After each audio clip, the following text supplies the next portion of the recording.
అందరికీ తొలి ఏకాదశి శుభాకాంక్షలు.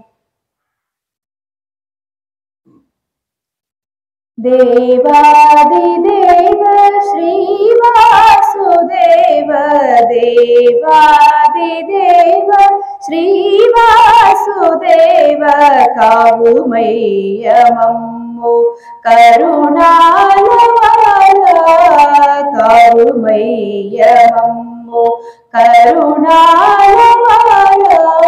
దేవాదిదేవ శ్రీవాసుదేవ కావుమయ్య మమ్ము కరుణాలవాల దేవాదిదేవ.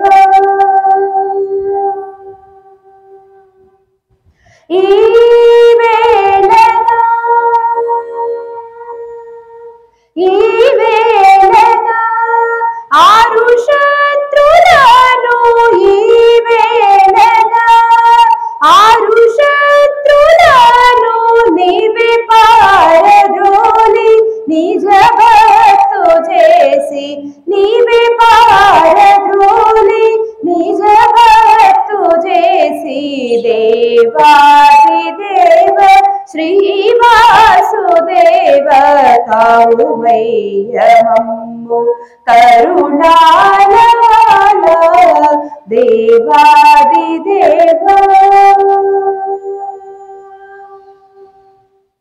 నే చేసిన పూజా ఫలము నా పూర్వజుల పుణ్య ఫలము నే చేసిన పూజా ఫలము నా పూర్వజుల పుణ్య ఫలము శ్రీ జానకీశ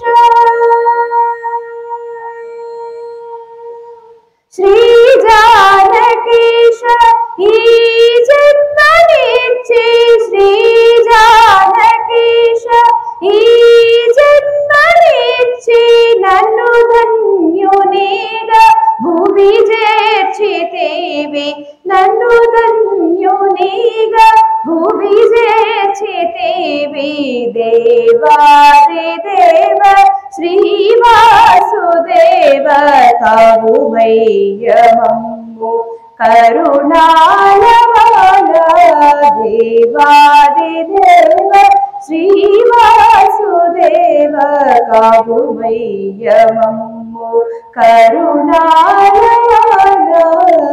దేవాదిదేవ.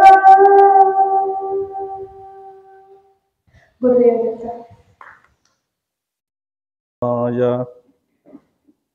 భూమానందప్రదాయినే భువనత్రాణదక్షాయ స్వతసిద్ధాయ తే నమః.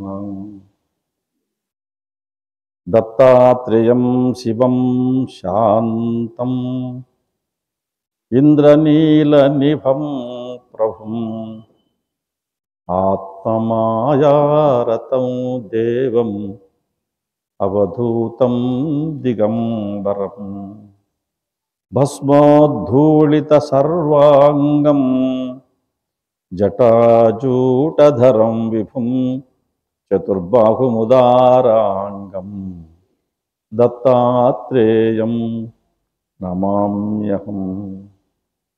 మాలం కుండీంచడమరుం శూలం శంఖం సుదర్శనం దధానం భక్తవరదం దత్తాత్రేయం నమామ్యహం.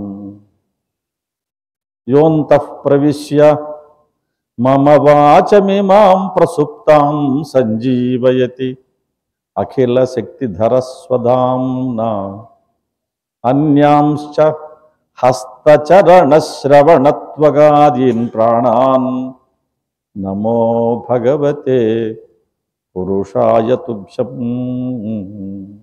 శ్రీ గురుదత్త. ఈరోజు తొలి ఏకాదశి అనే పర్వదినాన్ని మనకు మహర్షులు నిర్ణయించినారు. ఈ తొలి ఏకాదశి ఏమిటి, మలి ఏకాదశి ఏమిటి, మధ్య ఏకాదశి ఏమిటి అనేది స్పష్టంగా తెలుసుకోవాలి. ఇందులో కొంతమంది ముక్కోటి ఏకాదశి అని, వైకుంఠ ఏకాదశి అని పేర్లు చెబుతుంటారు. అసలు మొదట ఈ ఏకాదశి అనేది ప్రత్యేకంగా ఎందుకు వచ్చింది, ఏమిటి అనేది కనుక్కుందాం. కాల కలయతామహం అని గీత. ఈ కాలస్వరూపాన్ని నేనేని. కాలం అనేది అఖండమైనటువంటిది. కానీ మనము గుర్తుపెట్టుకోవడానికి కోసము ఇదిగో ఈ సంవత్సరము, ఈ మాసము, ఈ వారము అని, ఈ తిథి అని ఈ విధంగా మనం విభజించుకున్నాం. వ్యవహారములో సౌకర్యం కోసం విభజన చేసుకున్నాం. ఇందులో కొంతకాలం ఎండాకాలం అంటాం, కొంతకాలం వానకాలం అంటాం, కొంతకాలం చలికాలం అంటాం. ఈ విధంగా కాలాన్ని మనకు వాతావరణాన్ని బట్టి విభజించుకున్నాం. ఈ విభజనలో మహర్షులు కొన్ని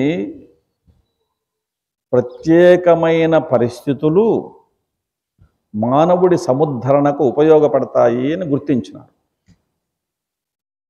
ఈ 4 నెలల పాటు ఈ రోజు నుంచి ప్రారంభం. ఆషాఢ శుద్ధ ఏకాదశి ఈ రోజుతో ప్రారంభించుకొని ఆషాఢం అంటే ఆషాఢం ప్రారంభం చేసుకొని శ్రావణం, భాద్రపదం, ఆశ్వయుజం, కార్తీకం ఈ 4 నెలలు.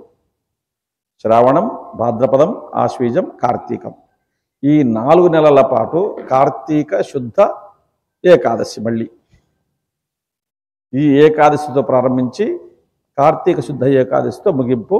ఈ 4 నెలల కాలాన్ని చాతుర్మాస్యము అన్నారు. చాతుర్హు అంటే 4 అని అర్థం. మాస్యం అంటే మాసముల కాలము, 4 నెలల కాలము అని ప్రత్యేకించారు దీన్ని. మనకి ఇంకోటి ధనుర్మాసం అని కూడా తర్వాత చూద్దాం. ఈ చాతుర్మాస్యము అనేది ప్రత్యేకంగా ఎందుకు చెప్పారంటే 4 నెలల పాటు ఇది వర్షాకాలంలో ప్రత్యేకంగా వర్షాలు పడేటువంటి నదులు, వాగులు, వంకలు ఉప్పొంగేటువంటి సమయం. ఈ సందర్భాల్లో ప్రయాణాలు చెయ్యకూడదు అని మహర్షులు నిర్ణయించినారు. ఇప్పుడు వచ్చినటువంటి మనకు వాహన సౌకర్యాలు పూర్వకాలం లేవు కాబట్టి వాగులో వచ్చినప్పుడు దిగి దాటిపై ప్రయత్నం చేసేవాళ్ళు. అందులో సంచారము చేసేటువంటి జగద్గురువులు ఎక్కడైనా అలాంటి నదులు దాటి పరిస్థితి వచ్చినప్పుడు ప్రాణాపాయం జరిగే అవకాశం ఉంది కాబట్టి ఒక చోట స్థిరంగా ఈ 4 నెలల పాటు ఒక చోట స్థిరంగా కూర్చొని వారు అనుష్ఠానాలు చేసుకుంటూ దాంతోపాటు తక్కిన వాళ్లకు జ్ఞానబోధ చేస్తూ గడిపేటువంటి సమయాన్ని చాతుర్మాస్యము అంటారు. చాతుర్మాస్య దీక్ష. ఇది మధ్యలో విరమించిపోకూడదు.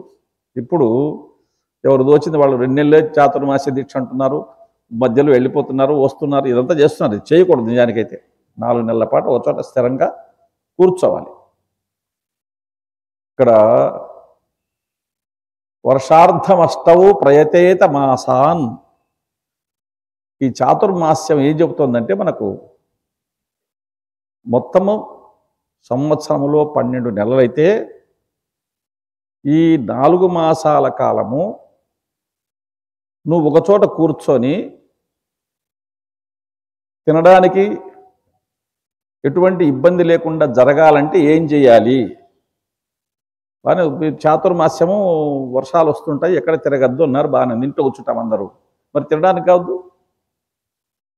ఆదాయం ఏమో మానేమంటివి, ఖర్చు ఇది మనకోవడం వీలు కాదు కదా.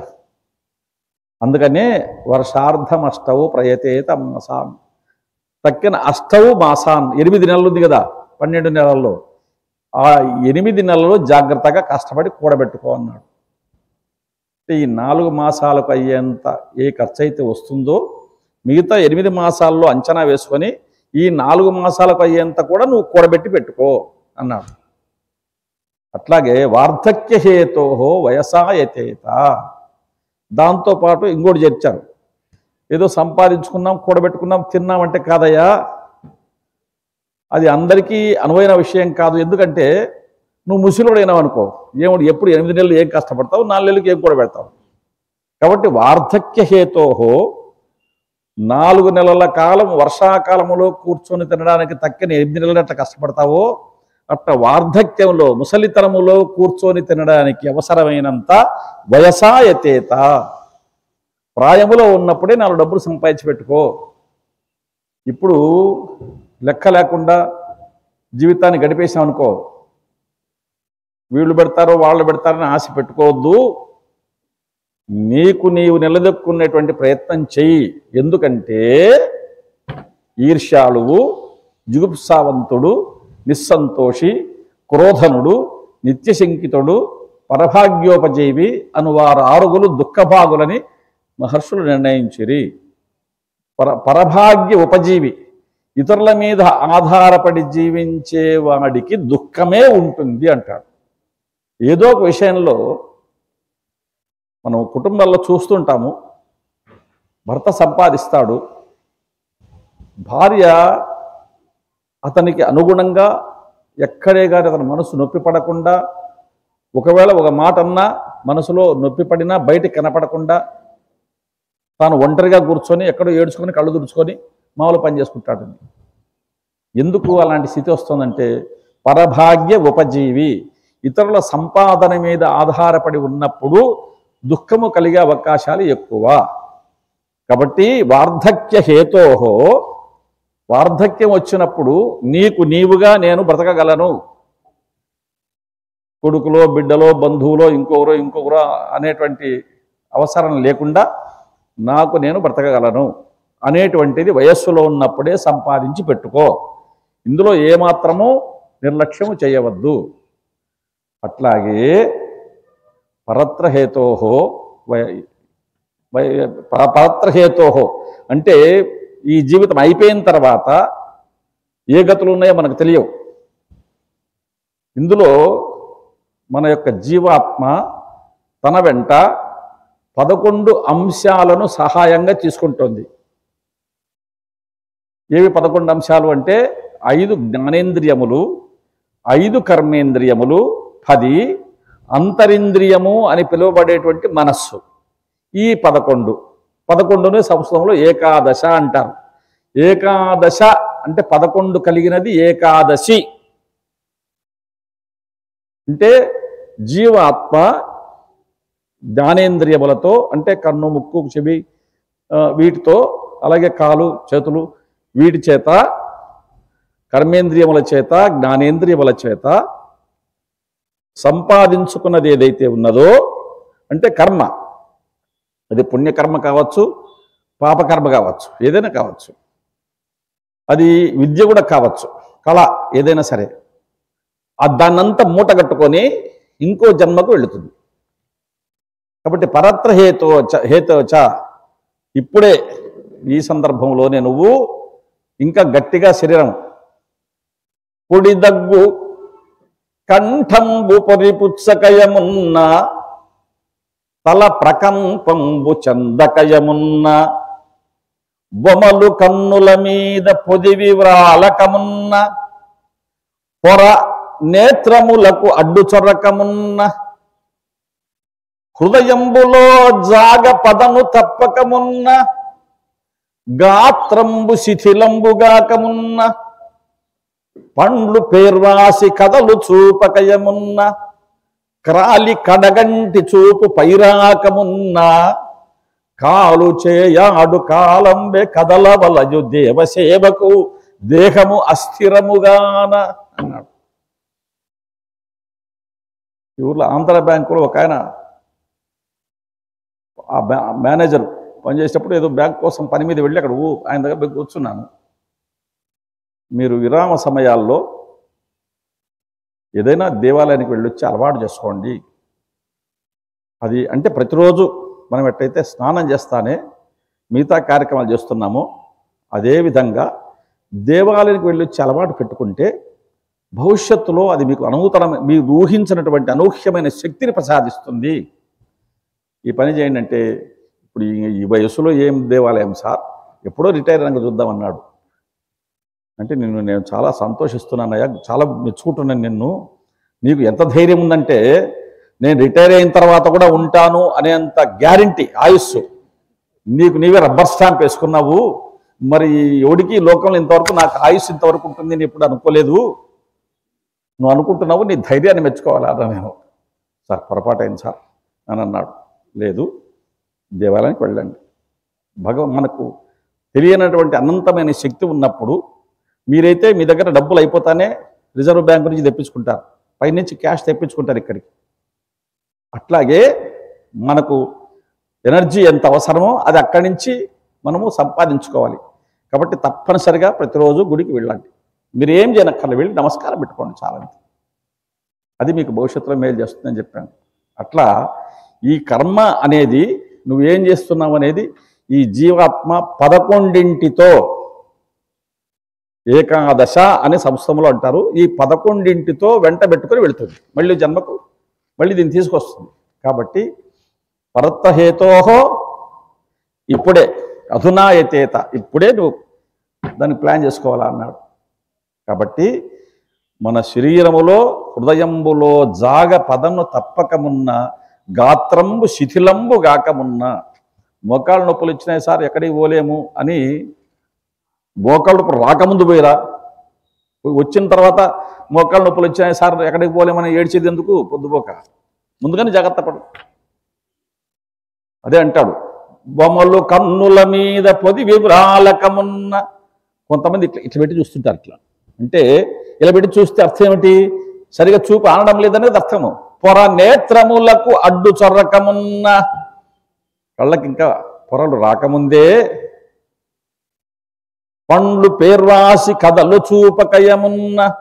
పళ్ళు ఇంకా గట్టిగా ఉన్నట్టే. అవెందుకు సార్ అంటే పలికే మాటలు దంతములు లేకపోతే తాత దాథన పలకలేవు. అంటే నీవు ఏ నామ జపం చేయాలన్నా దశరథ తనయ అంటావు అనుకో, దశరథ తా పలకదు, తనయ తా పలకదు, తుస్సని గాలిపోతుంది. కాబట్టి నువ్వు జపం చేయాలన్నా కుదరదు, ఏదైనా పలకాలన్నా స్మరణ చేయాలన్నా కీర్తించాలన్నా కుదరదు. కాబట్టి పండ్లు గట్టిగా ఉన్నట్టే క్రాలి కడగంటి చూపు పైరాకమున్న.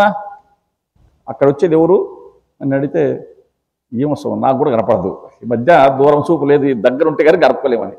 మోతి జాగ్రత్త పడు అది అంటున్నాడు.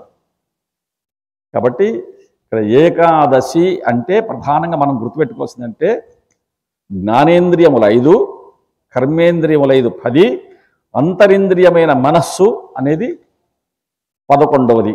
ఈ వీటి యొక్క సహాయంతోనే జీవయాత్ర సాగుతూ ఉన్నది, జన్మ పరంపర కొనసాగుతూ ఉన్నది.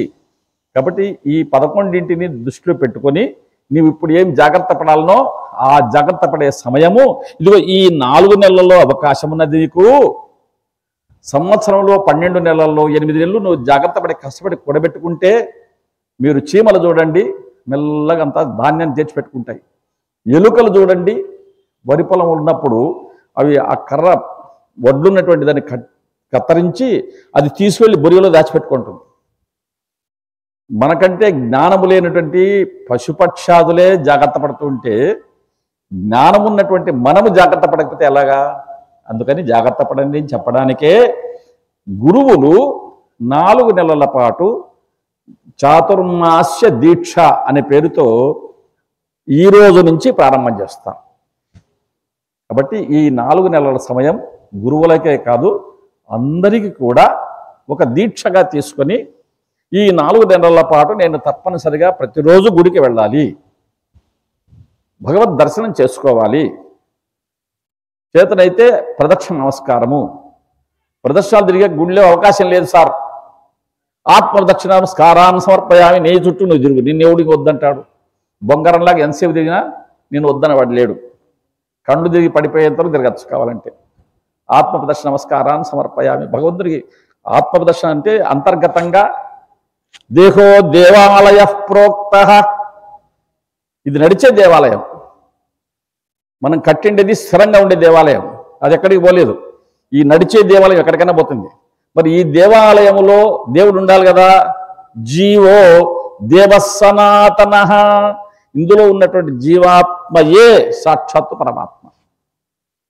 గీతలో కూడా మమైవాంశో జీవలోకే జీవభూత సనాతన, నీవు నా అంశానివే, పరాయి కాదు. అందుకనే నీకు ఆ మాట చెప్పి ఈ మాట చెప్పి నా దారిలోకి తెచ్చుకొని నన్ను అనన్యాశ్చింతయంతో మాం, తక్కిన విషయాలు పక్క పెట్టి నన్ను అనుకునేటట్టు చేయడానికి ప్రయత్నం చేస్తున్నాను. నిన్ను నాలో కలుపుకోవడానికే నీవు నేను ఒకటే అని చెబుతుంది గీత. అలా భగవంతునికి అత్యంత సన్నిహితంగా వెళ్ళడానికి మనం కూడా చాతుర్మాస్య దీక్ష తీసుకోవచ్చు. నువ్వు ఏ పనన్నా చేసుకో, ఎక్కడికన్నా వెళ్ళు, ఆ రోజు మొత్తం తప్పనిసరిగా గుడికి వెళ్ళి రావాలి. ఈ 4 నెలలు ఈ దీక్ష. ఎక్కడైనా ప్రవచనం జరుగుతోంది, శ్రద్ధగా వెళ్ళి వినండి, ఏం చెబుతారో విందాం. మహానుభావులు చాలామంది లోకములో చెప్పే మాట వినడం లేదే అని బాధపడుతున్నారు. బోద్ధారో మత్సరగ్రస్తా. ఇప్పుడు ఎవడన్నా వచ్చి ప్రవచనం చేస్తున్నా అంటే నేను పోను, ఎందుకు అంటే నాకు తెలిసింది కదా, మళ్ళీ వాడు ఏం చెప్తాడు లేని పొగురు అంతే. మత్సరగ్రస్తా, వాడు నాకంటే వాడికి ఏం తెలుసు అనేటువంటి అనంతర లోపల ఉన్నటువంటి ఒక అహంకారం, లేదా బుద్ధిలో చేరినటువంటి ఒకానొక మాలిన్యం, ఒక మాత్సర్యం. వాతన్నోరు పిలిచి చెప్పించుకుంటున్నారు, నన్ను పిలుచుకుంటూ పోయినారు అని అలాంటి భావన చేత బోద్ధారహ అంటే పండితులైన వాళ్ళు మత్సరగ్రస్తాహ, మాత్సర్యముతో ఇతరులు చెప్పి తినడం లేదు. ప్రభవ స్వయదూషితాహ, ఇక పెద్ద పెద్ద అధికారంలో ఉండేవాళ్ళు వాళ్ళకు చెబితే లోకంలో అంతా వాళ్ళు ఆచరిస్తారు అని వలదరిపోదామంటామా? ఇక్కడ ఒక విషయం మనం గమనించాలి, లౌకిక విషయం ఇది, చాలా అద్భుతమైన విషయం. ఏమిటంటే దేశ భాషలందు తెలుగు లెస్స అని మనం అందరూ వింటున్నాం. మన దేశంలో ఉండే భాషల్లో తెలుగు అన్నిటికంటే ఉత్తమోత్తమైంది. ఈ మాట ఎవరు చెప్పారు అంటే శ్రీకృష్ణదేవరాయలు చెప్పినాడు అని అంటారు. కానీ చెప్పింది శ్రీనాథుడు కవి సార్వభౌముడు, కవులలో చక్రవర్తి లాంటి వాడు. అంతటి వాడు చెప్పాడు దేశ భాషలందు తెలుగు లెస్స అని. ప్రౌఢి పరికింప సంస్కృత భాష ఎండ్రు, ప్రౌఢంగా ఉండాలంటే సంస్కృత భాష అని ఇలా చెబుతూ దేశ భాషలందు తెలుగు లెస్స అని చెబితే ఎవడు పట్టించుకోలేదు. అంతటి కవి చెప్తే ఎవడు పట్టించుకోలేరు. అదే చదువుకొని కృష్ణదేవరాయలు చదివి అవును నిజమే కదా, ఇంత బాగున్నాయి తెలుగులో కావ్యాలు అని ఆయన దేశ భాషలందు తెలుగు లెస్స అంటే మొట్టమొదట పక్కనున్న అష్టదిగ్గజ కవులందరూ చేయెత్తి దేశ భాషలందు తెలుగు లెస్స అన్నారు. మొత్తం లోకమంతా దేశ భాషలో తెలుగు లెస్స అన్నారు. కాబట్టి ఎవరు చెప్తే మాట వింటారు అంటే అధికారములో ఉన్నవాడు చెబితే మాట వింటారు, లేకపోతే మాట వినరు. అందుకని ప్రభువులకు చెబుదాము అని అక్కడ వెళితే వీడా నాకు చెప్పొచ్చాడు, నాకే పని లేదే ఇంకా పో అని ప్రభవ స్మయదూషితా, వాడికి విపరీతమైన గర్వం. ఓన్లీ పండితులు వద్దు, ఈ రాజులు వద్దు, అధికారులు వద్దు, అని మిగతా వాళ్ళందరినీ కూర్చోట్టుకు చెప్దామంటే అబోధోపహతాశ్చాన్యే, ఎంతో సమయం మీరు చెప్పుకుంటుంటారు మాకేం అర్థమవుతుంది అని వాడు రాడు. ఇంకెవరు చెప్పాలి నేను? జీర్ణం అంగే శుభాషితం, మంచి మాట చెప్పాలన్నా చెబుదామంటే వినే దిక్కు లేక నా మనసులో నేనే అనుకుని నేనే మర్చిపోతున్నాను, ఇంకా అంతకంటే చేసేది ఏం లేదు అంటాడు భర్తృహరి మహాకవి. కాబట్టి లోకంలో మంచిని చెబుదామంటే వినేవాడు లేని పరిస్థితి వచ్చింది. మిగతా వాళ్ళు ఏ బోధ చేసినా చెయ్యకపోయినా చాతుర్మాస్యంలో ఈ 4 నెలల పాటు తప్పనిసరిగా నేను దేవాలయానికి వెళ్తాను. ఏ దేవాలయానికైనా వెళ్ళి నీ ఇష్టం, ఇక్కడికే వెళ్ళాలి అని చెప్పడం లేదు. ఈ ఏకాదశి రోజును ప్రత్యేకించి హరివాసరము అని అంటారు.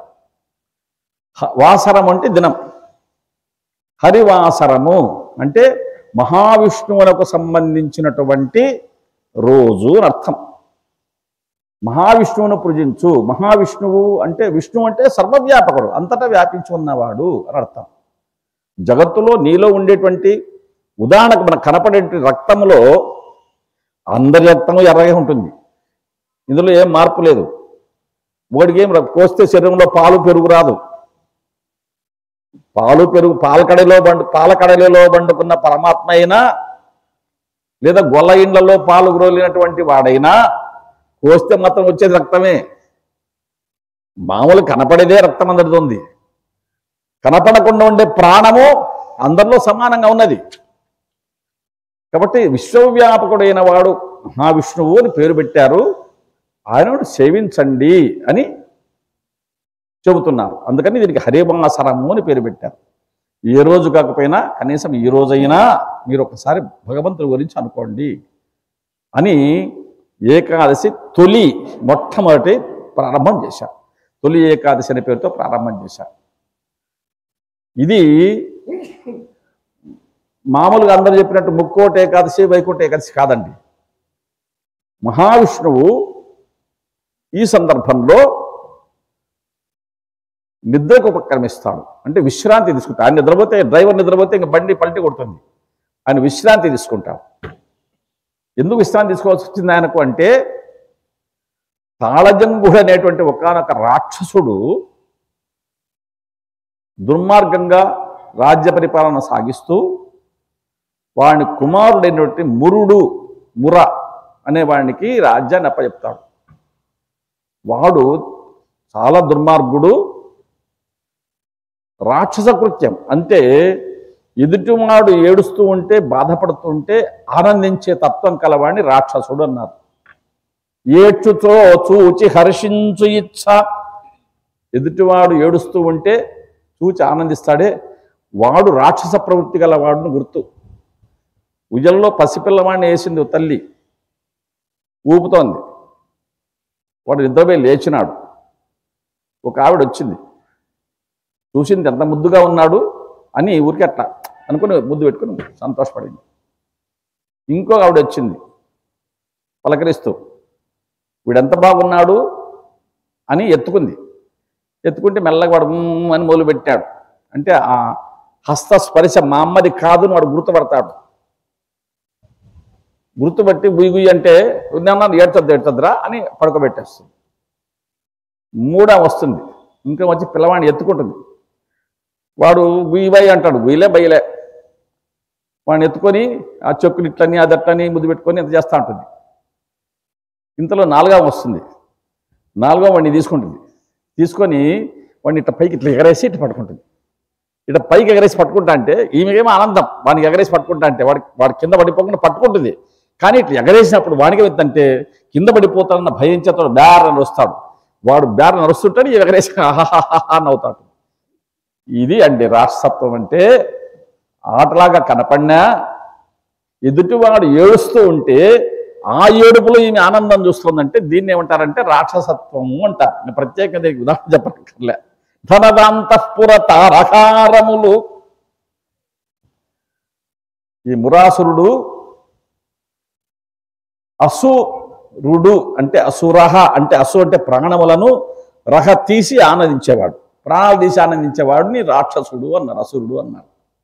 ధనదాంతఃపురతారహారములు యాదఃపాల బాలాఘనస్తన కాశ్మీరము ధర్మరకులవధూ సంయాన కౌశేయమున్ ధనుజేంద్రారి వరావరోధ దయితా ధమ్మిల్ల మాల్యంబులున్ చినుకందెచ్చి ఘటింపజూచు జయలక్ష్మీ నిత్య నైపథ్యమున్.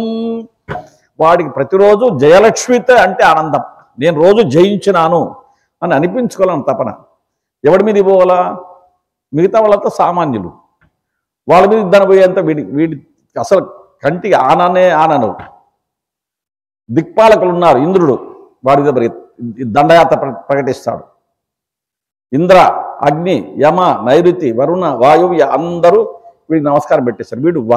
వీడు ఈశ్వరుని చేత తపస్సు చేసి వరాన్ని పొందినాడు. కాబట్టి వీడి బలము సొంత బలం కాదు, ఇది దైవబలం. స్థాన బలము గాని తన బలము కాదయా విశ్వదాభిరామ నిరవేమన్నాడు. వీడి కాదు, వీడిని పట్టిన దైవం పెద్దదే ఉంది. పరమేశ్వరుని యొక్క వరం ఉన్నది. అందువల్ల వాడిని ఎవరు ఏం చేయలేరు. ఆ విధంగా మురాసురుడు దేవతలను బాధించడం, మునులు యజ్ఞం చేస్తుంటారు. మీరు హవిస్సు ఎవరికి ఇస్తున్నారు? ఇంద్రాయ స్వాహ. వాడెవడు? ఇంద్రుడయ్యా దేవతల రాజు. వాడికి రాజుని నేను, ఇంద్రునికి కూడా రాజుని నేను. మీరు మురాసురాయ స్వాహ నాకు చెప్పాలి, హవిస్సు వాడికి ఇవ్వకూడదు. అటే ఈయన యజ్ఞాన్ని అని ఈ విధంగా మునులు చేసే యజ్ఞాలన్నింటి ధ్వంసం. స్త్రీలను బాధించడం, సౌమ్యంగా ఉండే వాళ్ళను హింసించడం, ఇలా చేస్తూ ఉంటే అందరూ భగవంతుని దగ్గర మొరబెట్టుకున్నారు. హరి దగ్గర. హరి రాజసంహారం కోసం వచ్చి యుద్ధం చేశాడు. చాలా అలసిపోయినాడు. ఇప్పుడు విశ్రాంతి తీసుకోవాలనుకున్నాడు. అదండి, మహావిష్ణువు కూడా ఆ మురాసురునితో పోరాటం సలిపి వాణ్ణి సంహరించ వీలు కాక కొంత విశ్రాంతి తీసుకుందాం వీడితో అని వాడి నుంచి తప్పుకొని వెళ్ళి ఒకచోట పడుకుంటాడు. ఆయన విశ్రాంతిగా పడుకుంటాడు. అంటే తనలో తాను యోగ నిద్రకు వెళతాడు. దాన్ని యోగ నిద్ర అంటారు. అంటే మనిషి మెలకుగా ఉంటాడు, తాను ఏం చేస్తుంటాడో తెలుస్తుంది, కానీ శరీరం మీద ధ్యాస ఉండదు. ఈ శరీరం మీద ఈగలు ఎక్కినా, చీమలు ఎక్కినా, దోమలు గరిచినా ఏం ధ్యాస ఉండదు. ఆయన ఆనందంలో ఆయన ఉంటాడు. దీన్ని తపస్సు చేసే వాళ్ళు ఎవరైనా దీన్ని అనుభవపూర్వకంగా తెలుసుకోవచ్చు. మనకు నిద్రపోయినప్పుడు ఎలా ఉంటుందో, అంటే శరీరం మీద ధ్యాస ఉండదు, అలాగా శరీరం మీద ధ్యాస లేకుండా ఉన్నా మెలకువతోనే ఉంటారు వాళ్ళు. అది ఆశ్చర్యం. మెలకువతో ఉండి శరీరం మీద ధ్యాస లేకపోవడం అనేది ఎప్పుడు తెలుస్తుంది? నీవు ప్రత్యేకంగా ఒకే ఒక అంశం మీద మనస్సు నిలకడగా పెట్టినప్పుడు, తదేక ధ్యానంలో ఉన్నప్పుడు ఈ శరీరం మీద ధ్యాస ఉండదు. శకుంతల కణ్వ మహర్షి ఆశ్రమంలో పెరిగిన అమ్మాయి. దుష్యంత మహారాజు వచ్చినాడు. గాంధర్వ వివాహంలో, అంటే పెద్దలకు చెప్పకుండా గాంధర్వ వివాహం చేసుకున్నాడు. అంతవరకు బాగానే ఉంది. నేను వెళ్ళి మంత్రులను, మంది మార్బలను పంపిస్తాను అన్నాడు. ఇంకా పంపలేదు. ఈమె ఆలోచిస్తుంది, ఈ 1 రోజు 2 రోజులు 3 రోజులు అని లెక్కేసుకుంటాను. ఈమె ఆ దుష్యంతుని యొక్క ధ్యాసలో ఉన్నది. దుర్వాస మహర్షి వచ్చాడు. భవతీ భిక్షాందేహి అన్నాడు. ఈమె చెవులకు ఎక్కలే. భవతీ భిక్ష ఏం చేస్తున్నాడు? పలకరిస్తున్నట్టరా? పలకరిస్తారా అని అక్కడే కూర్చోంటారు ఎదురుగానే. వినపడలేదా? నేను ఏదో ఆలోచిస్తూ ఉంటలే అని మన జీవితంలో అనుకుంటుంటాం. అట్లాగా మెలకువతో ఉన్నా కూడా ఏకాగ్ర చిత్తం ఉన్నప్పుడు ఈ శరీరం మీద ధ్యాస ఉండదు. దాన్ని యోగస్థితి అంటారు. మనం అది లౌకిక జీవితంలో ఉపయోగించుకుంటున్నాం. అదే భగవత్పరంగా ఏకాగ్ర చిత్తం కలిగితే దాన్ని యోగము అంటారు. యోగము అంటే కూడిక అని అర్థం. దేంతో? జీవాత్మ పరమాత్మతో కూడిక. ఆ విధంగా యోగ నిద్రకు ఉపక్రమిస్తాడు మహావిష్ణువు. ఇక్కడ మురాసురుడి యొక్క దౌర్జన్యాలు, దుర్మార్గాలు పెరిగిపోతే అప్పుడు ఆ విష్ణువు యొక్క మనస్సులో ఉన్న సంకల్పం, మనకు కూడా ఇది కొంత అనుభవంలో ఉంటుంది. మనం ఏదైనా మనస్సులో స్థిరంగా అనుకుంటే రాత్రి నిద్రపోయినప్పుడు కల్లో అది కనపడుతుంది. నేను టీవీలో వర్షం వచ్చింది, నదులు ప్రవహిస్తున్నాయి, పొంగి పొర్లుతున్నాయి అనేవంతా చూశాను. మధ్యాహ్నం పడుకుంటే నేను ఎక్కడో నదుల దగ్గర తచ్చాడుతున్నాను. మా నదులు ఇది మట్టిగడ్డ మీద వచ్చానే, దాంట్లో మట్టిగడ్డ విరిగి పడితే నేను లోపల పడతానే అని జరుపుకొని తండాడుతున్నాను. ఏం జరుపుకోవడం అంటే మంచం మీద చివరికి వచ్చి కింద పడే స్థితికి వచ్చాను.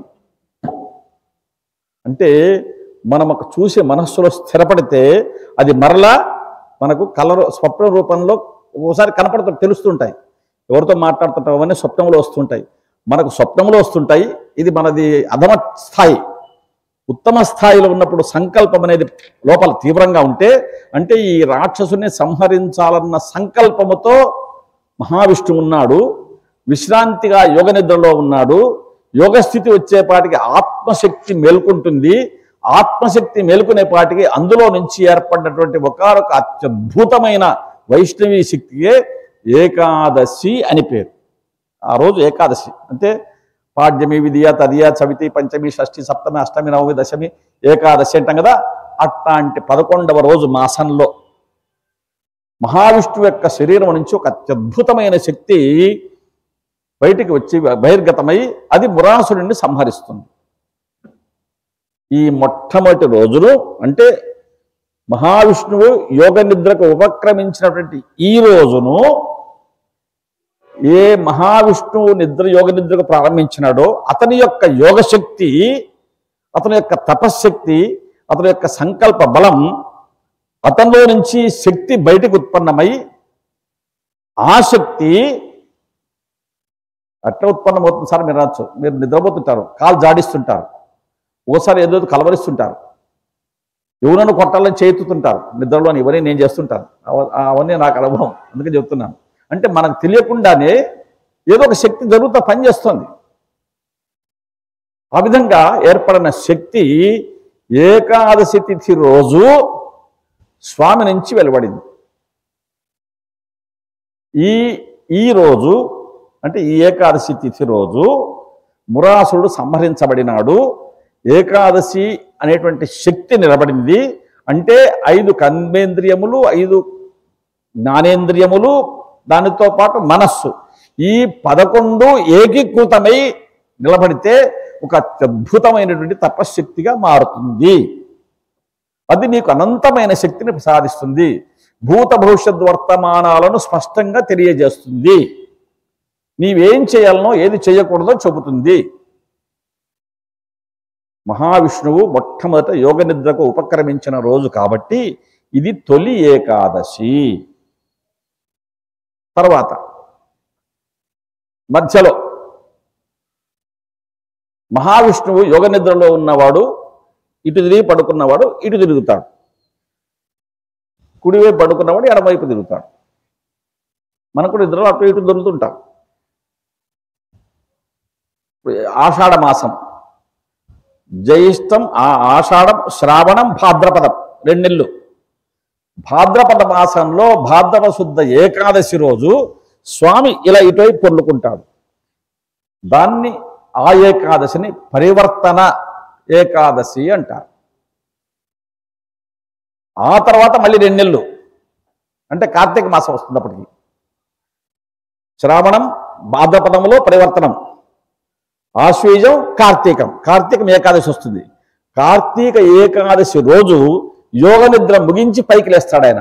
అది ఆ సందర్భంలో మహావిష్ణువు మురాసుని సంహరించాలని మళ్ళీ శక్తిని పుంజుకొని, ఒకటి మనం మామూలుగా అయితే మన జీవితంలో గమనించినట్టయితే మనము హాయిగా పడుకుంటేనే తిన్నదంతా జీర్ణమై శరీరానికి వంటబట్టి శక్తి కలుగుతుంది, మళ్ళీ నూతన ఉత్సాహము ఉంటుంది.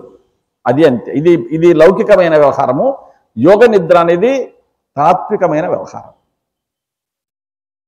మహావిష్ణువు నిద్ర మేల్కొంటున్నాడు అందాం, యోగ నిద్ర నుంచి పైకి లేస్తున్నాడు. అప్పుడు ముక్కోటి దేవతలు వచ్చి నమస్కారం పెట్టారు. స్వామి వాణి మీకు నమస్కారం అయ్యా, మా మంచి పని జరిగింది అని. అంటే మహావిష్ణువు యోగ నిద్రలో ఉండగా ఆయన సంకల్ప శక్తి చేత ఏర్పడినటువంటి తపశ్శక్తి రూపమైనటువంటి ఒకానొక స్త్రీమూర్తి, ఆమె పేరేమిటి?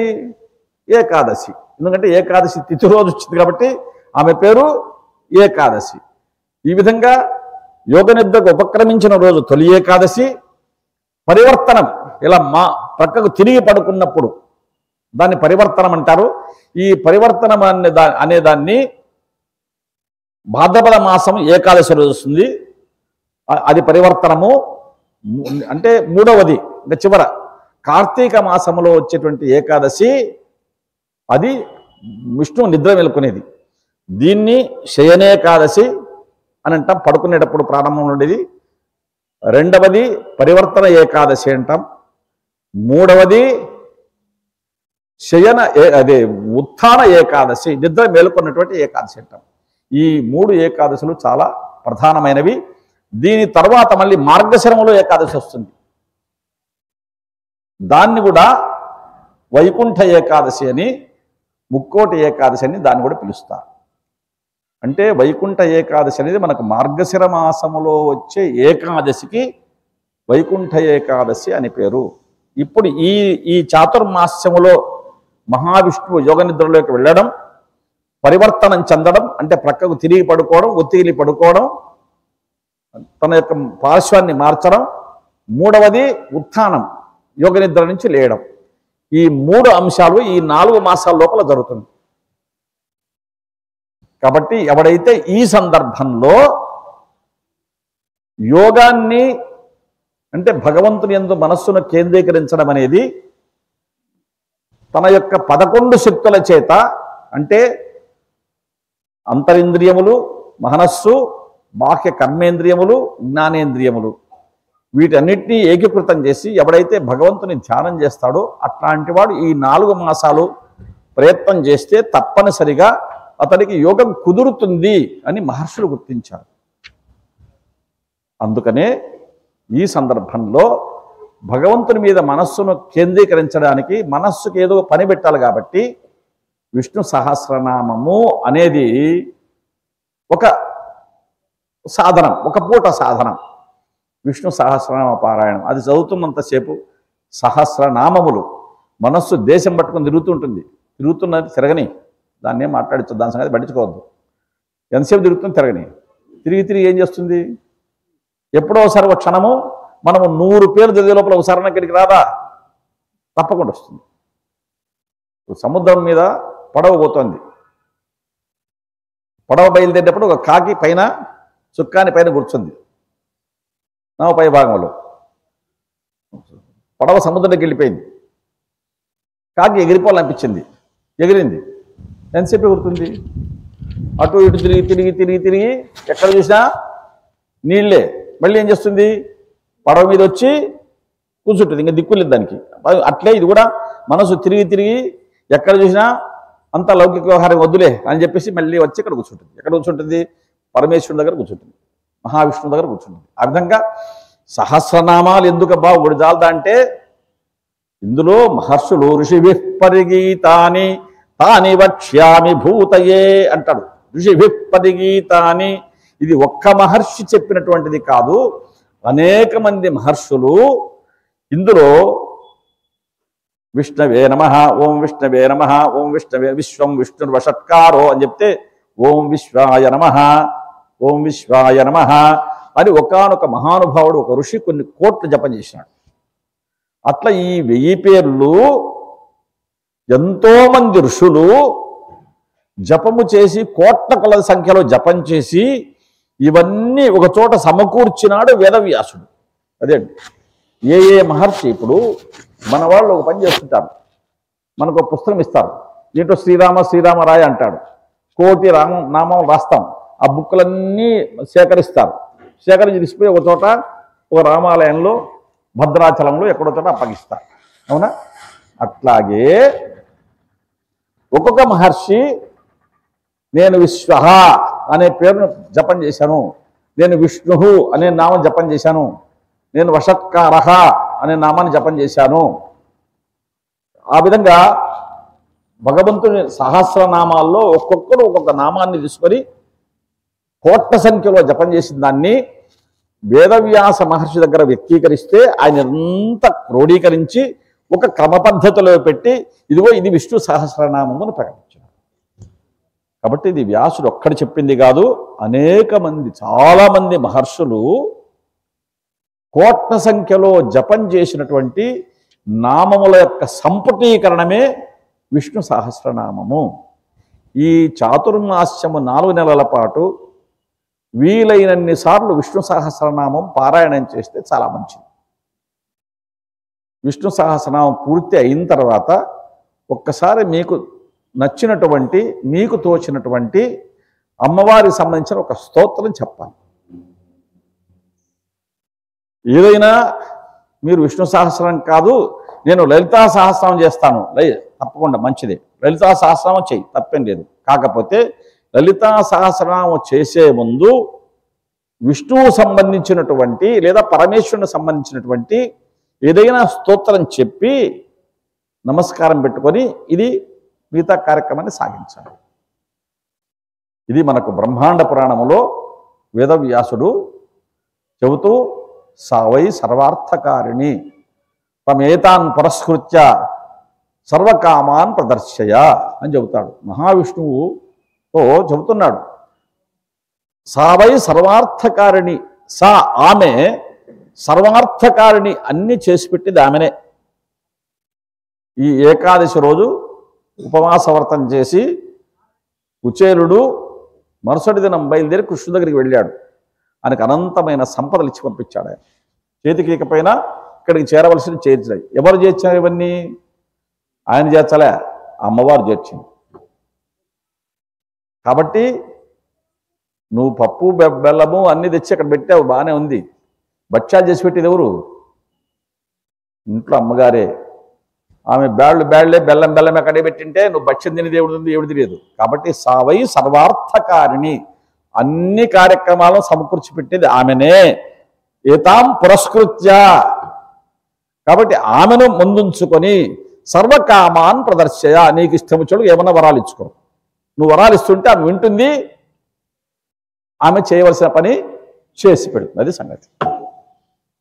అద్భుతంగా చెప్పాడు. వచ్చిన వాడికి మన ఇంట్లో అతిథి వస్తే ఏమండి కాఫీ తీసుకుంటారా, టీ తీసుకుంటారా అని అడుగుతాం మనం. అంటే అది ఆ ఇల్లాలు వింటుంది. వీడు టీ అంటాడు, అంటే ఆ టీ తెచ్చిచ్చేది ఎవరు? ఇల్లాలే. టీ ఇస్తానని చెప్పింది ఎవరు? యజమాని. ఒకవేళ ఏ కారణం చేతనైనా ఆయన టీ అడిగినాడు, ఆమె లోపలికి వెళ్ళింది, ఇంకా రాలేదు అనుకుందాం. ఈయన పోయేస్తానండి అంటాడు, టీ దాయిపోతులు ఉండండి అంటాడు ఒకసారి అని ఇంక 2 మాటలు చెప్తాడు. లోపల ఎందుకు చూస్తాడు, ఈమె రాలేదు. ఏమే స్వామి వెళుతున్నాడు అని అంటున్నాడు అంటారు, రిప్లై లేదు. ఈయన ఏమనుకుంటాడు, మళ్ళీ వచ్చినప్పుడు దాతలేండి, నాకు వేరే పనులు ఉన్నాయి, పోయేస్తానంటాడు. బయట పోయి ఏమనుకుంటాడు, అయ్యగారికి ఇంట్లో ఏమి పసలేదు అని అనుకుంటాడు. కాబట్టి ఇంటి యజమాని యొక్క గౌరవం నిలబడాలంటే ఎవరి వల్ల నిలబడుతుంది? ఇల్లాల వల్లనే నిలబడుతుంది. అది నేను చెబుతున్న మాట కాదు, సాక్షాత్తు వేదవ్యాసుడే బ్రహ్మాండ పురాణములో రాసి ఉన్నాడు. మహాలక్ష్మి స్తోత్రత్రయము అనేటువంటి పుస్తకం మీరు తీసుకుంటే అందులో మహాలక్ష్మి గురించి చదువుకుంటూ వస్తే అమ్మవారు చెబుతుంది, ఎవరైనా నన్ను జపం చేయొచ్చు, ధ్యానం చేయొచ్చు, స్తోత్రం చేయొచ్చు, కానీ చేసే ముందు నారాయణ స్తవం చేసి ఇది చెయ్యి అని చెబుతుంది. అది సంగతి. ఇంట్లో కూడా మనం ఏదో చేస్తాం అనుకోండి, యజమానిని గౌరవిస్తే ఇంట్లో స్త్రీ కూడా ఆనందపడుతుంది, ఆమె గౌరవిస్తుంది. యజమాని గురించి కాకుండా కేవలము స్త్రీల గురించి మాట్లాడుతుంటే మనసులో మా ఆయన గురించి ఒక మాట చెప్పింది బాగుండు అని అనుకుంటారు. అదే లౌకిక జీవితంలో ఏది చూస్తున్నామో అది వేదవ్యాసుడు బ్రహ్మాండ పురాణములో రాసి ఉన్నాడు. కాబట్టి సావై సర్వార్థకారిణి, అమ్మయే అన్ని పనులు చేసి పెట్టేది. ఏతాం పురస్కృత్య, ఆమెను నీవు ముందుంచుకొని ఆమెను పురస్కరించుకొని, అంటే ఆమెకు తెలిసేటట్టుగా పని చేసి పెట్టేది ఆమె. కాబట్టి సర్వకామాన్ ప్రదర్శయ, నువ్వు ఎవరికన్నా వరవి, ఏం అభ్యంతరం లేదు. నువ్వు వరములు ఇస్తుండు, ఆ వరములు ఆచరణలో పెట్టేది ఎవరు? అమ్మవారే. కాబట్టి లలితా సహస్రనామం చేసినా మొట్టమొదట భగవత్ స్తుతి, విష్ణు స్తుతి కానీ పరమేశ్వర స్తుతి కానీ ఏదైనా ఒకటి చెప్పి ఆ తర్వాత లలితా సహస్రం చేయవచ్చు. విష్ణు సహస్రం చేస్తున్నారు, అంతా అయిపోయింది. అయిన తర్వాత అమ్మను మర్చిపోకుండా ఒక్కసారి ఓంకార పంజర సుఖీం ఉపనిషదుద్యాన కేళి కలకంఠీం ఆగమ విపిన మయూరీం ఆర్యాం అంతర్విభావయే గౌరీం. ఏదో మీకు తోచిన శ్లోకం, ఏదైనా అమ్మవారి స్తోత్రం ఒకసారి అనుకుంటే అక్కడికి పరిపూర్ణమైనట్టు. ఆ విధంగా తొలి ఏకాదశి అనేది ఏర్పడింది. అంటే చాతుర్మాస్య దీక్ష అనేది ఈ రోజుతో ప్రారంభమవుతుంది. ఏకాదశి అనే శక్తి విష్ణువు నుంచి ఉద్భవించి మురాసురుని సంహరించి విష్ణువునకు మురారి అనేటువంటి పేరు, కీర్తి వచ్చేటట్టు చేసింది అనేది పురాణ గాథ. అయినా మనము తెలుసుకోవలసింది ఏంటంటే కర్మేంద్రియములు, జ్ఞానేంద్రియములు, వీటిలో ఉన్న చిన్న తేడా మనం గమనిద్దాం. మనం ఒకరింటికి సత్యనారాయణ స్వామి వ్రతానికి వెళ్ళాము. వాళ్ళు పూజ అంతా అయిపోయింది, ప్రసాదం పెట్టారు. ప్రసాదం బాగా నెయ్యి వేసి వండినారు, చేతిలో పెట్టారు, తీసుకున్నాము, కళ్ళకద్దుకొని నోట్లో వేసుకున్నాం. బాగానే ఉంది, చెయ్యి నిండా అంతా నెయ్యి ఉంది. ఏం చేస్తాము? అక్కడ వెళ్ళి సోపు ఉంటే ఇటు అనుకొని కడిగేసుకుంటాం. మరి ఇదే నెయ్యి ఉన్నటువంటి ప్రసాదం నాలుక మీద పడింది, నాలుకను కూడా కడుక్కుంటున్నామా? సోపేసి కడుక్కోవడం లే. ఎందుకు? ఈ చెయ్యి అంటించుకుంది. ఇది కర్మేంద్రియం, కర్మ అనేది అంటించుకుంటుంది. మనం కర్మేంద్రియం, జ్ఞానేంద్రియం అంటాం నాలుకను. నాలుగు జ్ఞానేంద్రియం అంటే బుద్ధి గలది అని అర్థం. ఇది అంటించుకో. కాబట్టి అంటించుకునేటువంటి లక్షణం ఉండేటువంటి చెయ్యి కానీ, అంటించుకోకుండా వదిలించుకునే లక్షణం ఉన్న నాలుక కానీ రెండు మనతోనే ఉన్నాయి. ఈ రెండింటికి అనుబంధం చేర్పించింది ఎవరంటే మనస్సు. చేతిలో ఉన్నదాన్ని నోట్లో వేసుకొని చెప్పింది ఎవరు? మనస్సే. కాబట్టి ఈ 11 5 జ్ఞానేంద్రియములు, 5 కర్మేంద్రియములు, ఒక మనస్సు, మొత్తం 11 అంటే ఏకాదశి 11 కలది ఆ జీవాత్మ. దానిని భగవంతుని యందు నీవు నిక్షిప్తం చేసినట్టయితే, భగవంతుని వైపు మరలించినట్టయితే నీ జన్మ ధరిస్తుంది. ఎంతకాలం చేయాలప్పా ఇది అని అంటే, ఇప్పుడు 2 స్నేహితులు పల్లెటూళ్ళు వెళుతున్నారు. సాయంకాలం అలా వాహ్యాలు వెళ్ళారు. వచ్చేటప్పుడు వరి పొలాల మధ్య వస్తున్నారు. దారి ఉంటే బండి దారి ఉంటే దాంట్లో వస్తున్నారు. ప్రక్కన ఉన్నటువంటి ముళ్ళ పొదలో నుంచి ఒక పాము నాగం విపరీతంగా అటువైపు వెళ్ళిపోతూ వీళ్ళని చూసి బుస్సని పైకి లేచింది. లేస్తే ఎక్కడ కాటేస్తుందేమని ఒకడు గట్టిగా పట్టుకున్నాడు, పామును ఒడిసి పట్టుకున్నాడు, ఎక్కడ కుతికి దగ్గర పట్టేసినాడు. ఇంకా అది నోరు ఇట్టనేకి అవకాశం లేదు, గట్టిగా పట్టుకున్నాడు. అది చేతికి చుట్టుకుని బలవంతంగా చేతికి చుట్టుకొని వాటిని ఒత్తిడి చేస్తాను ఇడిచిపెట్టించాలని. ఇడిచిపెడితే కాటేస్తుందని వీడు పట్టుకున్నాడు. పక్కనోడు గట్టిగా పట్టుకోరా అని చెప్తున్నాడు. ఎంతసేపు పట్టుకోరా అన్నాడు. ఒరే చచ్చేదాకా పట్టుకోవాల్సిందరా అన్నాడు. చచ్చేదాకా అంటే వీడు చచ్చేదాకానా అది చచ్చేదాకానా? ఇంతకు చచ్చేదాకా పట్టుకోవాల్సిందే కదా. అట్లాగే ఎంతకాలం చేయాలి సార్ అంటే, కనీసం మనలో ఉన్నటువంటి ఈ లౌకిక వ్యామోహాలు చచ్చేదాకా పట్టుకోవాలి. దానికి ఎంత సమయం పడుతుంది సార్ అంటే 4 నెలలు పడుతుంది. అది సంగతి. ఇదే చాతుర్మాస్య దీక్ష. ఈరోజు ఆ విధంగా తొలి ఏకాదశి అనేది ఏర్పడింది. అంటే భగవంతుని పట్ల దృష్టిని కేంద్రీకరించండి అని చెప్పడం అనేది ప్రధానమైన ధ్యేయం. ఈ సందర్భంగా మనం విష్ణు సహస్రనామాన్ని కూడా ఒకసారి పఠనం చేద్దాం. చీకటి పడుతుంది, అందుకని మొదలు పెడదాం. వచ్చిన వాళ్ళు హాయిగా చెప్పండి, రాని వాళ్ళు బుక్కులో చూసి పలికే ప్రయత్నం చేయండి. శ్రద్ధగా విన్నా కూడా మంచిదే. పుస్తకం లేని వాళ్ళు ఎవరు ఉంటే అడగండి. బొత్స సుధాకర్ గుప్తా ఇవన్నీ ముద్రించి తీసుకొచ్చి ఇచ్చాడు. ఇలా విష్ణు సహస్రనామం, లలితా సహస్రనామం, కనకధార స్తవము, అపరాజిత స్తోత్రము ఇలాంటివన్నీ సేకరించి ఒక పుస్తకంగా వేసి ఎవరైనా సంసిద్ధంగా ముందు తెచ్చిపెడితే 10 మందికి పంచిపెడదాం. అందరూ తరించే అవకాశం వస్తుంది. ఇచ్చిన వాళ్ళకు కూడా పుణ్యం వస్తుంది. నన్నంతా కలిసి చదువుదామా? ఎందుకంటే చెప్తుంటే పలుకుతుంటే చాలా సమయం పడుతుంది. అంతా కలిసి చదివే ప్రయత్నం చేద్దాం. శుక్లాంబరధరం విష్ణుం శశి పలకండి, అందరూ పలకండి. శుక్లాంబరధరం విష్ణుం శశివర్ణం చతుర్భుజం ప్రసన్నవదనం ధ్యాయేత్ సర్వవిఘ్నోపశాంతయే యస్యద్విరదవక్త్రాద్యాః పారిషద్యాః పరస్యతం విఘ్నం నిఘ్నంతి సతతం విశ్వక్సేనం తమాశ్రయే వ్యాసం వసిష్ఠనప్తారం శక్తేః పౌత్రమకల్మషం పరాశరాత్మజం వందే శుకపాతం తపోనిధిం వ్యాసాయ విష్ణురూపాయ వ్యాసరూపాయ విష్ణవే నమో వై బ్రహ్మనిధయే వాసిష్ఠాయ నమో నమః అవికారాయ శుద్ధాయ నిత్యాయ పరమాత్మనే సదైకరూపరూపాయ విష్ణవే ప్రభవిష్ణవే యస్య స్మరణమాత్రేణ జన్మ సంసార బంధనాత్ విముచ్యతే నమస్తస్మై విష్ణవే ప్రభవిష్ణవే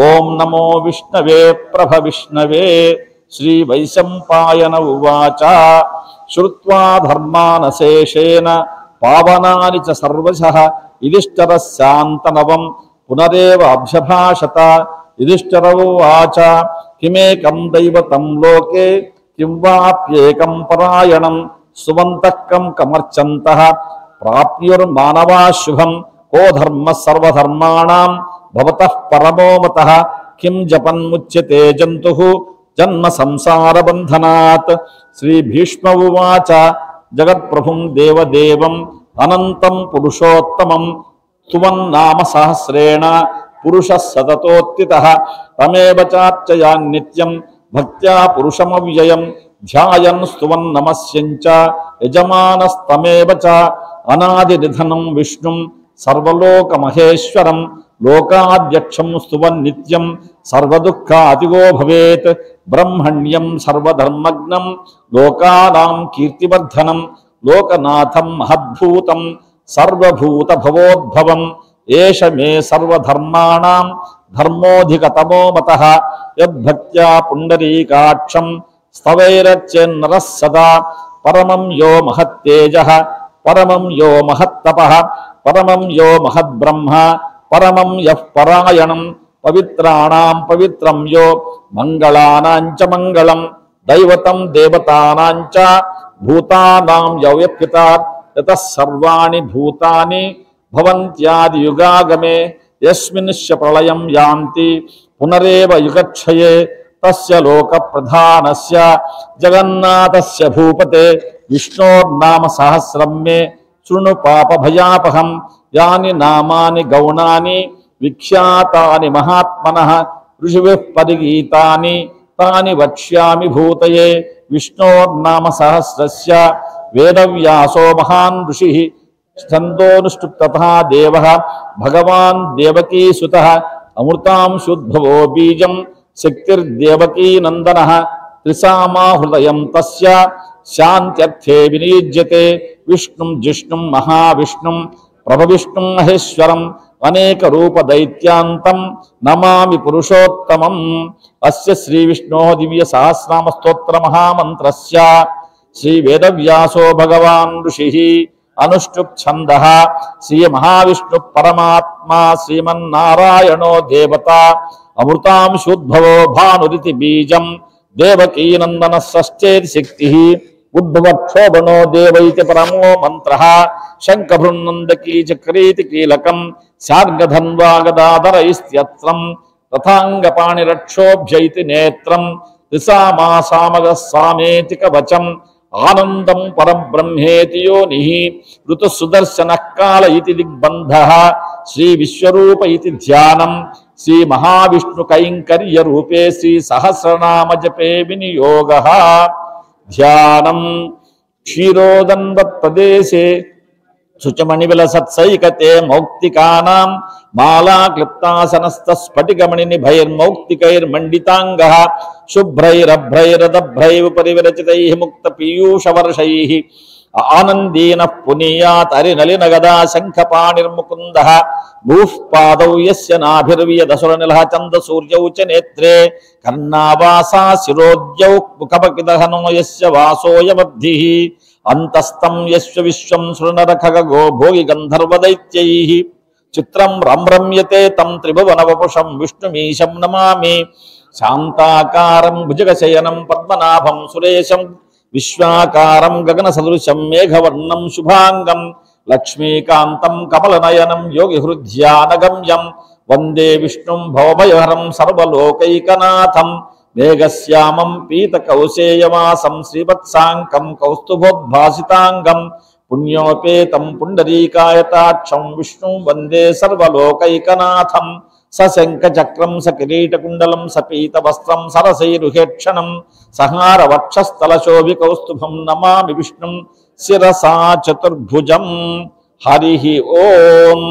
విశ్వం విష్ణుర్వషట్కారో భూతభవ్య భవత్ప్రభు భూతకృద్భూతభృద్భావో భూతాత్మా భూతభావనః భూతాత్మా పరమాత్మా చ ముక్తానాం పరమాగతిః అవ్యయపురుషः సాక్షి క్షేత్రజ్ఞోక్షర ఏవ చ యోగో యోగవిదాం నేత ప్రధాన పురుషేశ్వరः నారసింహ వపుః శ్రీమాన్ కేశవః పురుషోత్తమः సర్వశివస్థాణుః భూతాదిర్నిధిరవ్యయः సంభవో భావనో భర్తా ప్రభవః ప్రభురీశ్వరः స్వయంభూ శంభురాదిత్యः పుష్కరాక్షో మహాస్వనः అనాదినిధనో ధాతా విధాతా ధాతురుత్తమః అప్రమేయో వృషీకేశః పద్మనాభో అమరప్రభుః విశ్వకర్మా మనుస్త్వష్టా స్థవిష్టస్థవిరో ధ్రువః అగ్రాహ్య శాశ్వత కృష్ణో లోహితాక్ష ప్రదర్దనః ప్రభూతస్తి కకుద్ధామ పవిత్రం మంగళం పరం ఈశానః ప్రాణదః ప్రాణో జ్యేష్ఠ శ్రేష్ఠ ప్రజాపతిః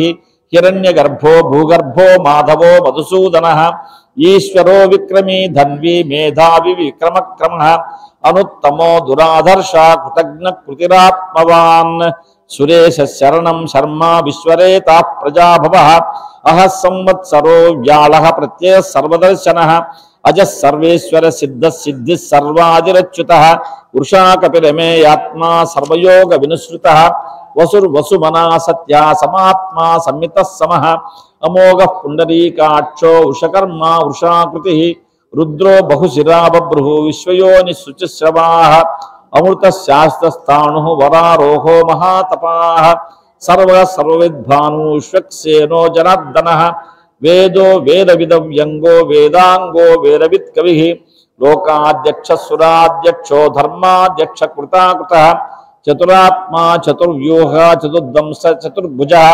భ్రాజిష్ఠుర్భోజనం భోక్తా సహిష్ఠుర్జగదార్జః అనఘో విజయో జేత విశ్వయోని పునర్వసుః ఉపేంద్రో వామన ప్రాంశు అమోఘ శుచిరుర్జితః అతీంద్రియ సంగ్రహ సర్గోదితాత్మా నియమో యమః వేద్యో వైద్య సదా యోగి వీరః మాధవో మధుః అతీంద్రియో మహామాయో మహోత్సాహో మహాబలః మహాబుద్ధిర్మహావీర్యో మహాశక్తిర్మహాద్యుతిః అనిర్దేశ్య వపుః శ్రీమాన్ అమేయాత్మా మహాద్యుతు మహేశ్వాసో మహీభర్తా శ్రీనివాస సతాంగతిః అనిరుద్ధ సురానందో గోవిందో గోవిదాంపతిః మరీచిద్దమనో హంసః సువర్ణో భుజగోత్తమః హిరణ్యనాభ సుతపాః పద్మనాభ ప్రజాపతిః అమృత్యు సర్వదృక్సింహ సంధాత సంధిమాన్ స్థిరః అజో దుర్మర్శన శాస్తా విశ్రుతాత్మా సురారిః గురుతమో ధామ సత్య సత్యపరాక్రమః నిమిషో నిమిషస్రగ్వి వాచస్పతి రుదారధీః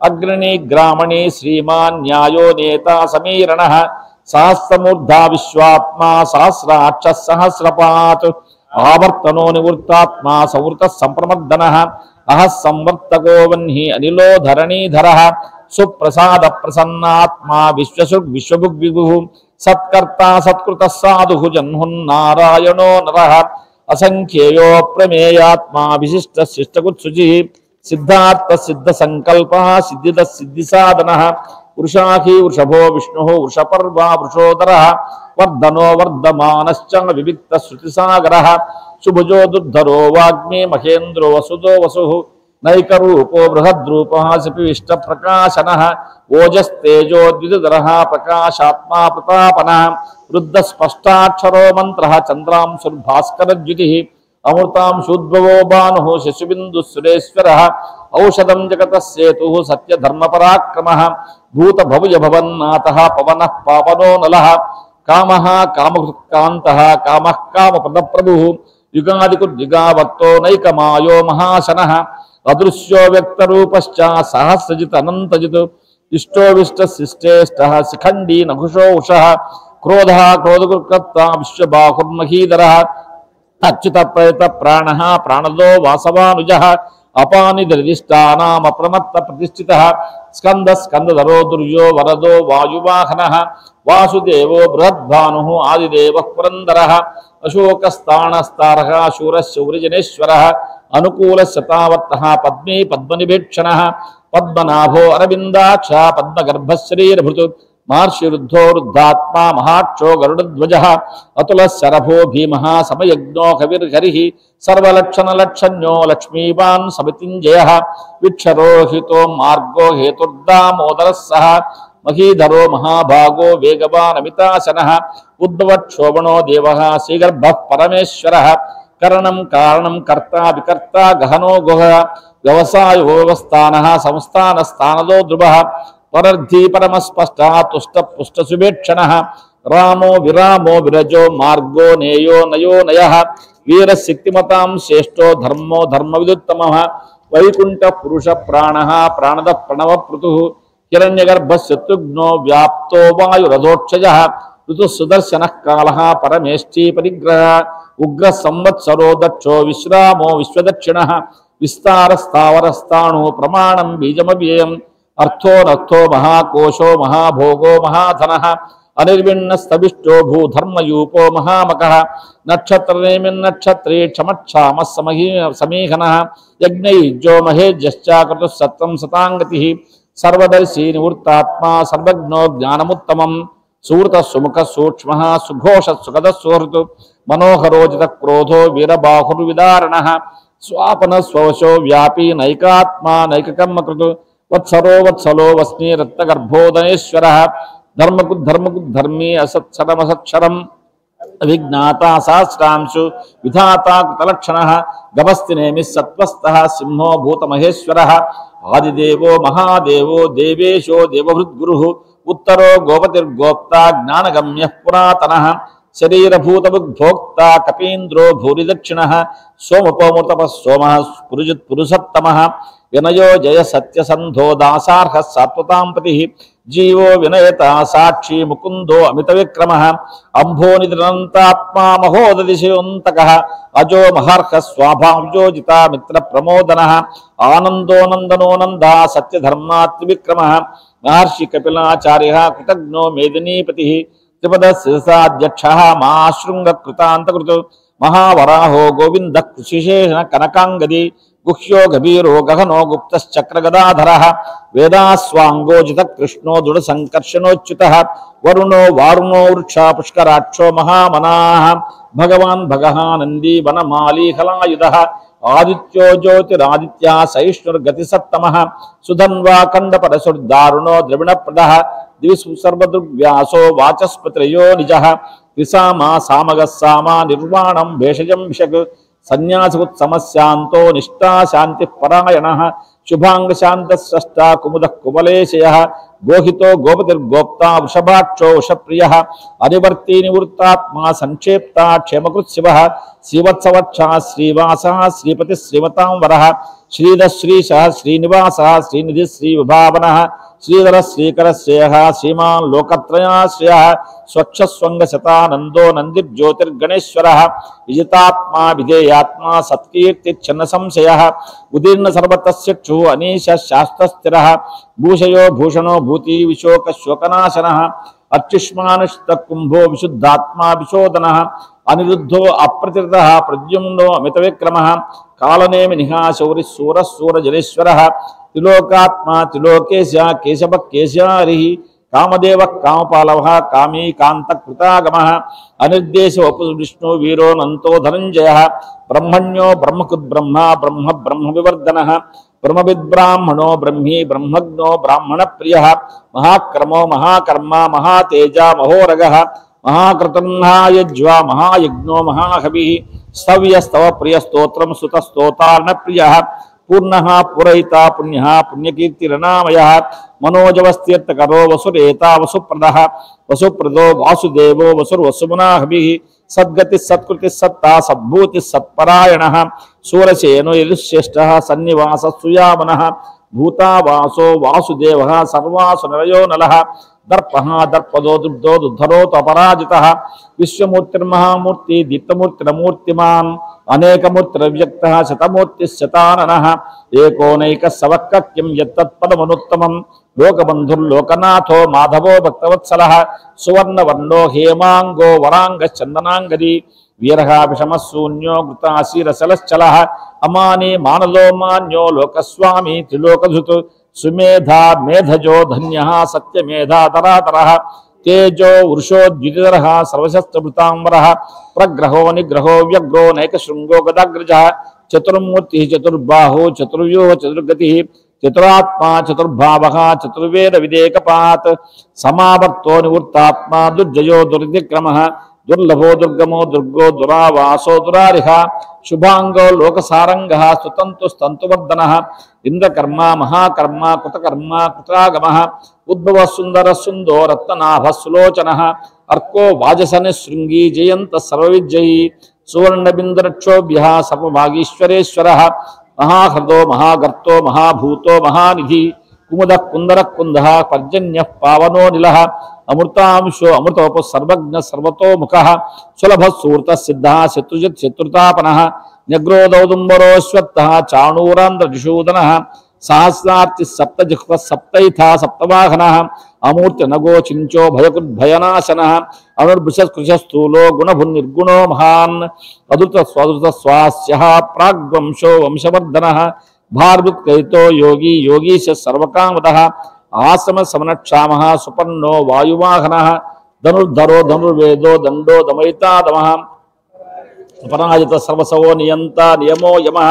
సత్వాన్ సాత్విక సత్య సత్యధర్మ పరాయణః అభిప్రాయ ప్రియారోహరః ప్రీతివర్ధనః విహాయ సగతిర్జ్యోతి సురుచుర్ వితవుగ్విభుః రవిర్విలోచన సూర్యః సవితా రవిలోచనః అనంత హుదవుగ్భోక్త సుఖదో నికదోగ్రజః అనిర్విన్న సదా మర్షి లోకాదిష్టానమద్భుతః సనాత్ సనాతన తపః కపిలః కపిలవ్యయః స్వస్తిత స్వస్తికు స్వస్తి స్వస్తిభుక్ స్వస్తి దక్షిణః అరౌద్ర కుండలీ చక్రీ విక్రమ్యూర్జిత శాసనః శబ్దాదికా శబ్ద సహస్ర శర్వరీకరః అక్రూర పేశలో దక్షో దక్షిణాం క్షమిణాం వరః విద్వత్తమో వీతభయః పుణ్యశ్రవణకీర్తనః ఉత్తారణో దుష్టితః పుణ్యో దుస్వప్ననాశనః వీరః రక్షణః సంతో జీవన పరివ్యవస్థితః అనంతరూపోనంతస్య జితమన్యుర్భయాపః చతురశ్లో గభీరాత్మా విదిశో వ్యాదిశో దిశః అనాదిభూద్భవో లక్ష్మీ సువీరో రుచిరాంగదః జననో జనజన్మాది భీమో భీమపరాక్రమః ఆధార్లయో ధాత పుష్పహాస ప్రజాగరః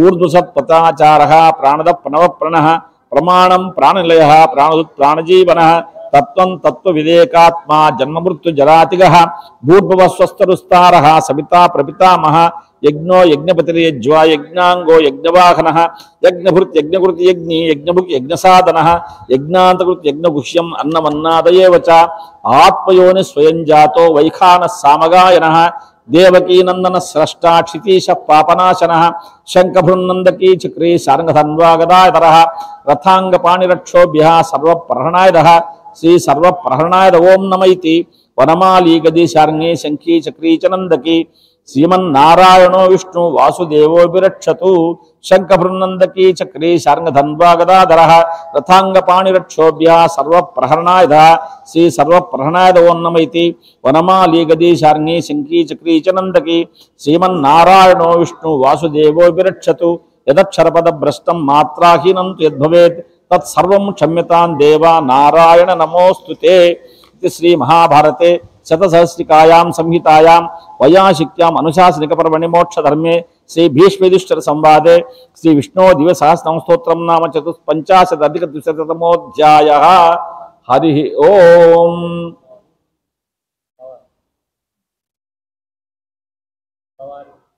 స్తోత్రం.